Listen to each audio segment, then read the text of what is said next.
বিসমিল্লাহির রহমানির রহিম। সম্মানিত শহীদ প্রেসিডেন্ট জিয়াউর রহমানের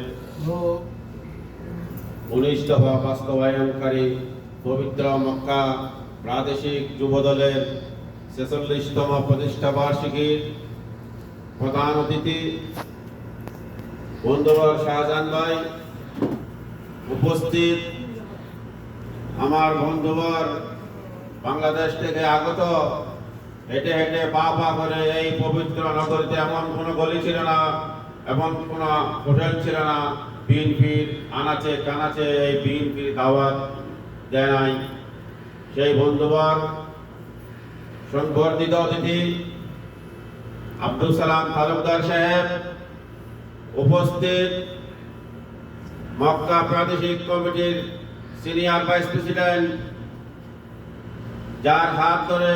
এই পবিত্র মক্কা নগরীতে হাজারো কর্মী বান্ধব নেতা এবং কর্মী সৃষ্টিকারী হামিদুল হক মিয়াজি সাহেব,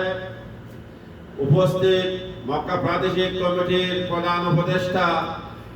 বন্ধুবর ইঞ্জিনিয়ার নাসির চৌধুরী সাহেব, উপস্থিত মক্কা প্রাদেশিক কমিটির সহসভাপতি, যার কথা না বললে নয়, সংগ্রামী জাহাঙ্গীর আলম চৌধুরী সাহেব, এবং উপস্থিত দীর্ঘদিন ধরে আমাদের সাথে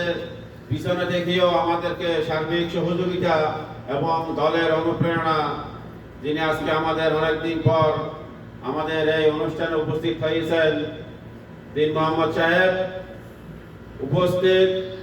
বাংলাদেশ জাতীয়তাবাদী দলের রক্তিম সেনা স্বেচ্ছাসেবক দল, যুব দল, জিয়া শহীদ স্বেচ্ছাসেবক দল এবং শ্রমিক দল, যুব দল, অঙ্গ সংগঠন ও জিয়া স্মৃতি সংগঠনের নেতৃবৃন্দ ও উপস্থিত আমাদের মক্কা আনাচে কানাচ থেকে আসা সকল নেতৃবৃন্দকে জানাই সংগ্রামী সালাম। আসসালামু আলাইকুম ওয়া রাহমাতুল্লাহি ওয়া বারাকাতুহু।